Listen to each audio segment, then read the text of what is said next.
జై భీమ్.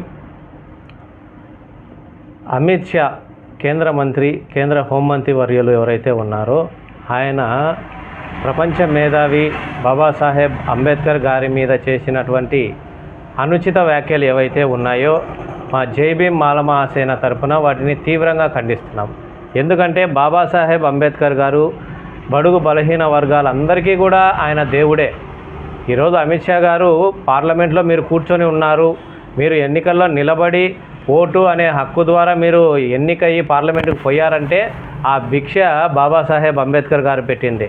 ఈరోజు అంబేద్కర్ గారి నామస్మరణ చేసే బదులు ఆ దేవుణ్ణి తలుచుకుంటే అయినా కూడా పుణ్యం వస్తుంది అని అంటున్నారు.